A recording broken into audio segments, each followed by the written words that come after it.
guys, what is going on? Redmatch here, and welcome back to another Cards and Castles video, and welcome back to another episode of Meta Monthly.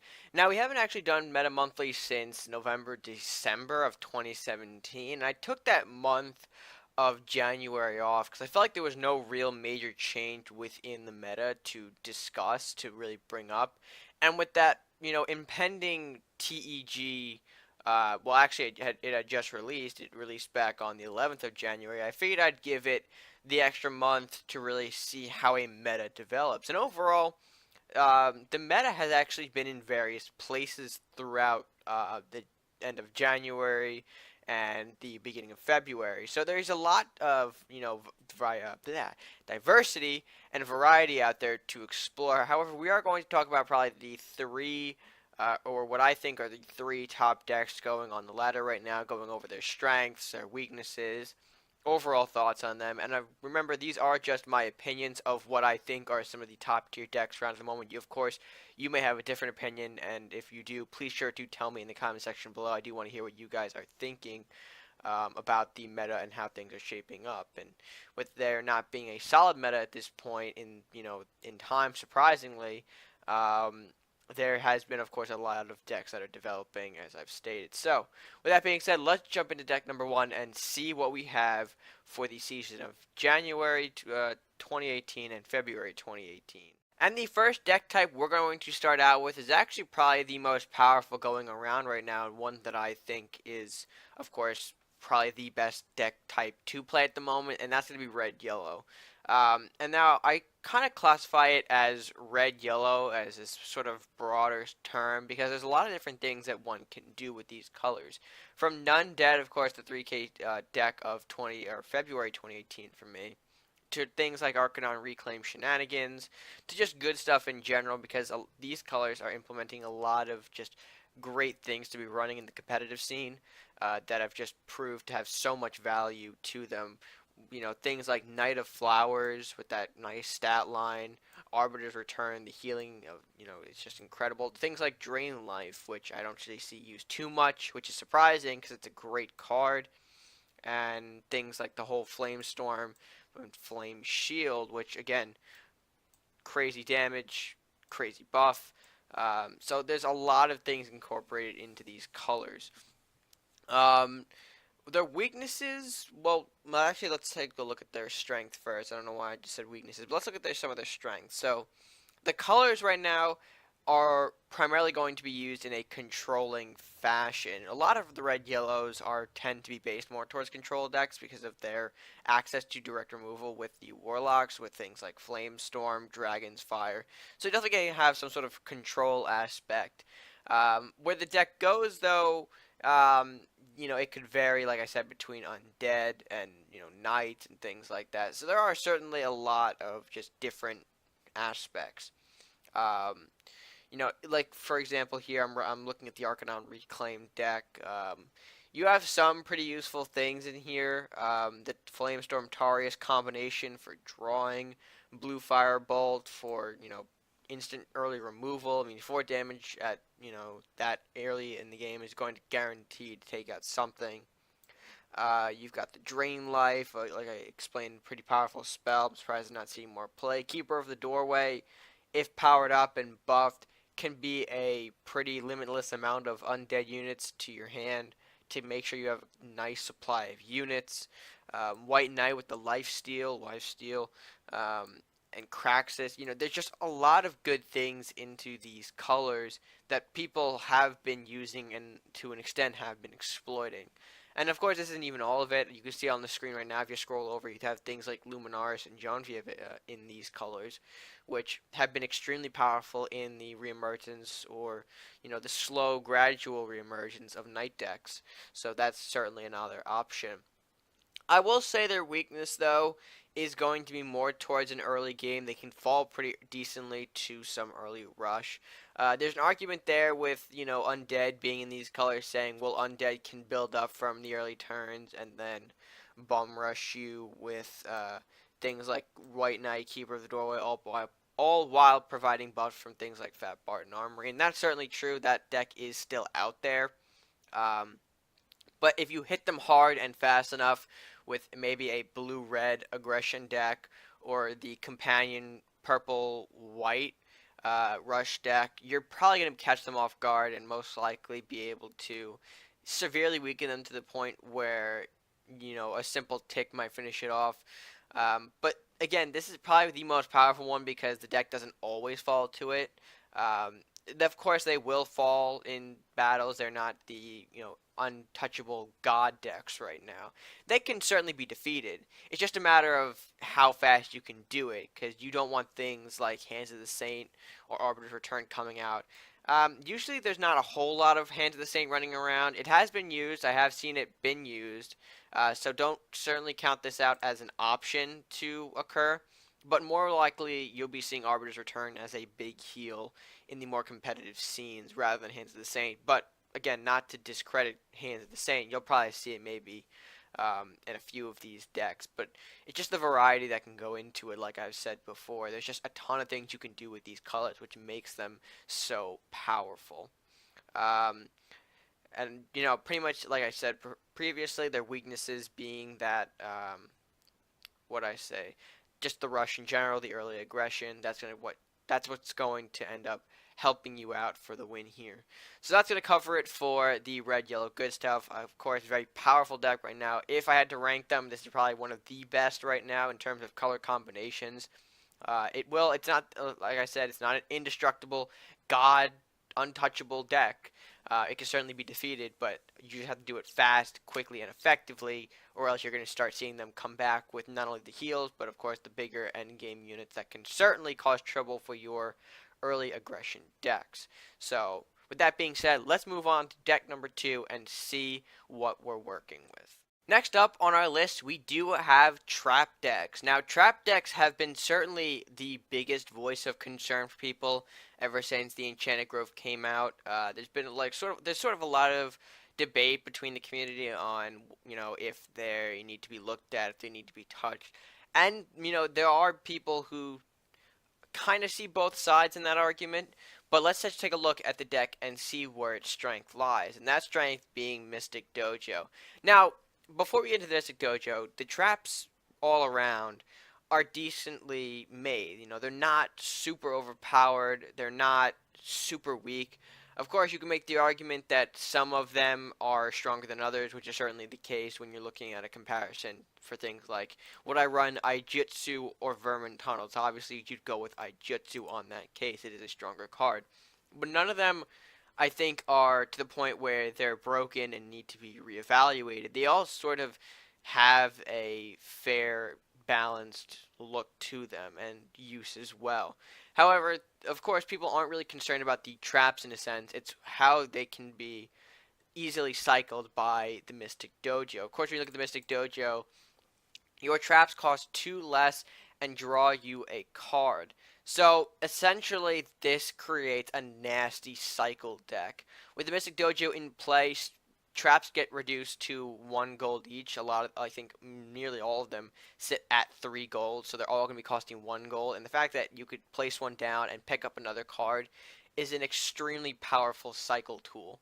And let's not forget these traps don't go away on the next turn. They're there to annoy the opponent. So the opponent attacks the castle, it might set off a camouflage. Attacks the unit, it's going to set off a jutsu, might have the Minotaur. So it's definitely a more dangerous combination to be fighting against. You're going to have Mystic Dojo popping up and start causing trouble. So probably one of these strengths I tell a lot of people facing Mystic Dojo, take out the Dojo immediately. Whether it's direct damage, a companion rush, or if you're able to kill it and, choosing between Dojo, castle damage, go for the Dojo. It's pretty much the heart of what really keeps, I was going to say heart and soul of the trap decks, but it's what keeps them alive. It's what keeps them going. So you're going to want to take this out very quickly if you don't want these trap decks to flourish and keep cycling at a ridiculous rate. And it gets kind of dangerous when there's 2 or more out, because now the traps not only are free, but you're getting 2 cards. So essentially, you could just pick up new cards left and right if you have the traps to put down with 2 dojos out. So it's kind of what has sparked outrage for this deck, or specifically the Dojo card. But when you're looking at traps, there are a certain, there are more traps that people are also sort of, looking at and saying, well, that's a bit too powerful. Why do you have this? So let's take a look at some of those. I think the first one that comes to mind is obviously going to be Aijitsu. It's a very powerful trap. When your unit is attacked, it gains +4 attack and first strike. So you're not only adding 4 to whatever your unit will be, it's going to have first strike, which is pretty much saying if your unit attacks, it's going to die. There's no real get around for Aijitsu unless you're attacking, say, I don't know, one attacked rat, in which case it becomes a 5-1. But even then, 5-1, there are some units who could survive that with their base stats, but we're not talking, until 6 on for gold cost. So I would say Aijitsu is probably the most dangerous. It acts as a great form of, sort of semi-removal. I wouldn't say direct removal because you do have to have it activate. But again, it's going to pretty much take out something as soon as it's hit. So, very dangerous card. You also have things like Might of the Minotaur, which has some nice stat lines to it, and some pretty powerful ones at that. +3/+3, in an era where stat lines have become, more tight, more concise with one another. Might of the Minotaur definitely changes that, sort of like Ludicrous Strength does. If you take a look at Ludicrous Strength, I'm just going to bring it up right now. It has the same ability to give a unit +3/+3, but for 4 gold. So think about that a turn earlier, and having your your opponent attack to set that off on you. It's going to be pretty devastating for them, but pretty beneficial for you, and it's why the Minotaur Trap is, again, one of those decks, or one of those cards paired up with the deck. And you'll usually see them in the blue-purple variant of trap decks. The traps do have 2 sort of variants that you'll see that I didn't really mention earlier. It's going to be the blue-purple traps with Might of the Minotaur, Aijitsu, and the ninja spells. And then you have the purple-red version, which again has some more direct damage from the Warlock spells, but with things like Flame of Eternity, Aijitsu, and even sometimes I think going as far as Detonate, which Detonate I think is probably one of those cards that I haven't really seen used in Last Will. I think Last Will can benefit off of Detonate. I just haven't really seen a lot of Last Will lately because of what's been going around.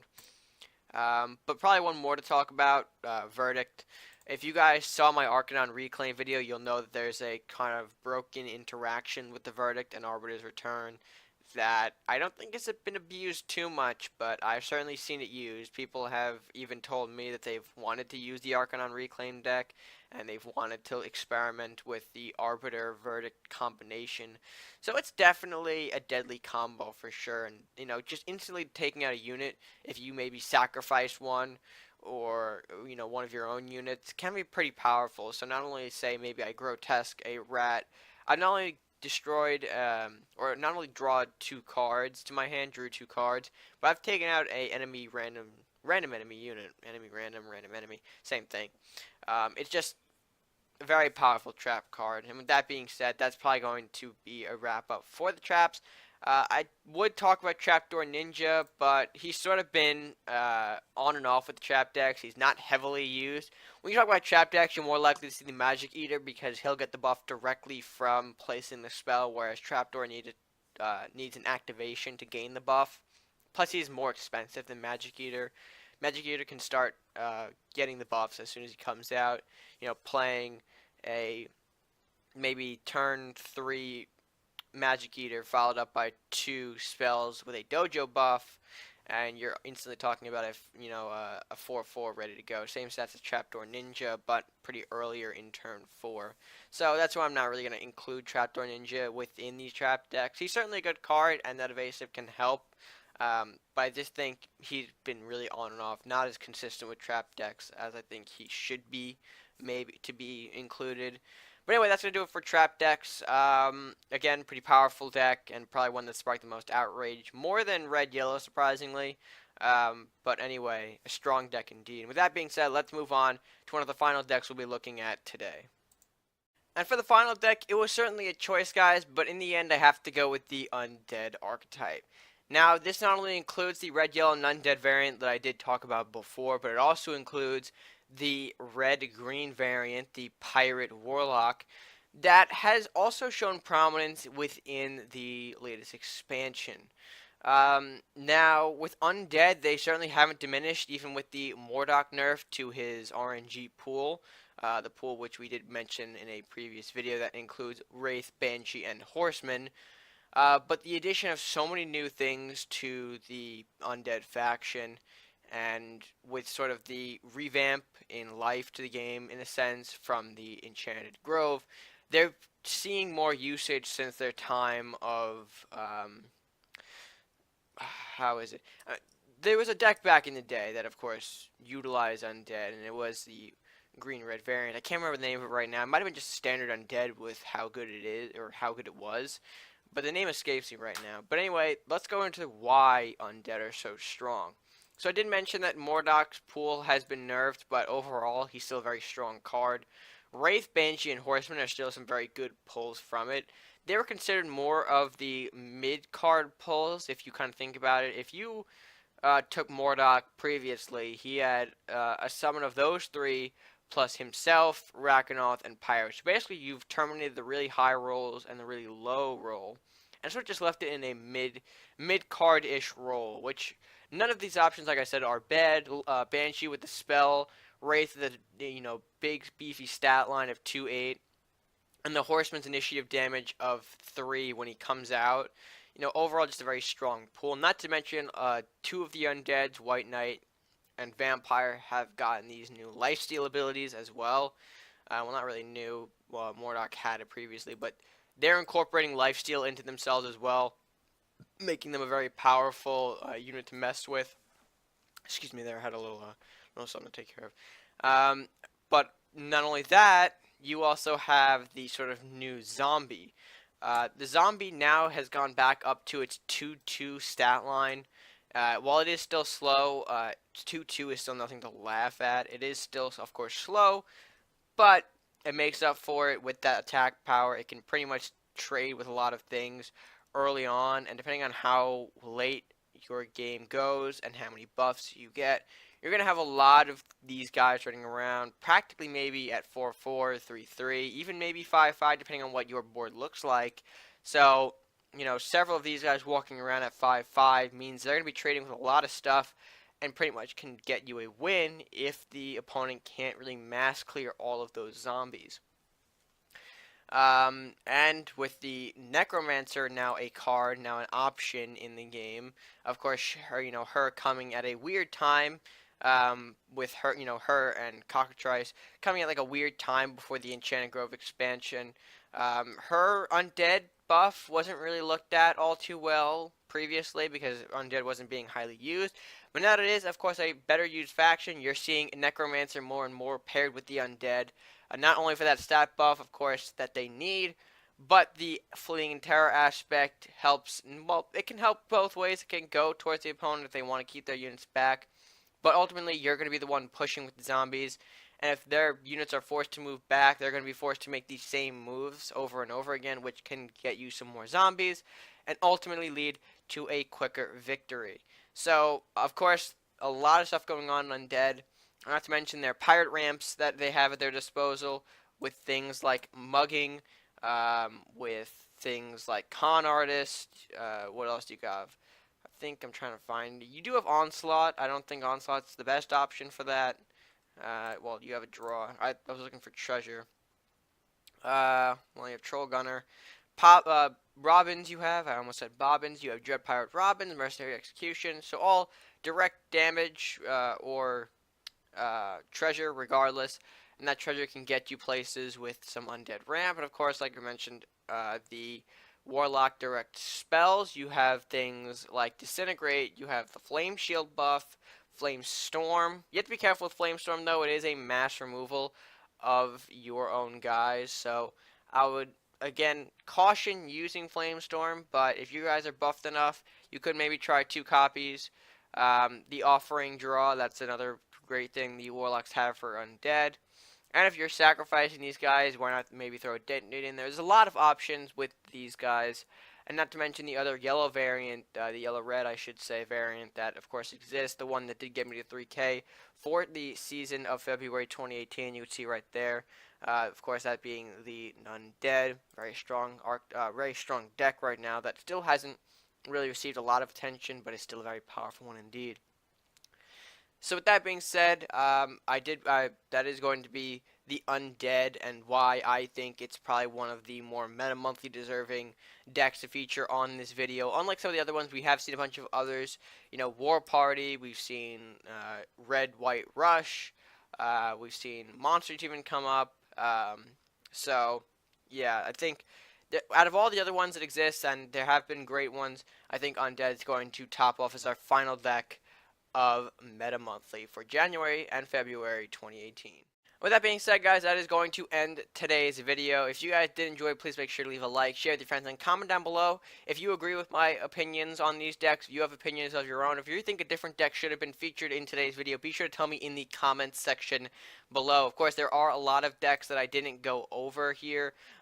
Decks like I was mentioning before, War Party has become slightly popular. You've got Monsters. If you guys watched that Cards TV commentary video, the latest one, episode 16, the Minotaur Salahar Voyager combination, that's brutal for Monsters, and even leading into a Grendel. Again, a very, probably more emerging one. You maybe see that one next month in next month's Meta Monthly for how popular that could become in the future. Maybe foreshadowing, maybe, I don't know. But yeah, with that being said, if you guys haven't already done so, please make sure to hit that subscribe button. Show your support, help the channel grow just by clicking that subscribe button. And with that being said, guys, until next time, stay gaming.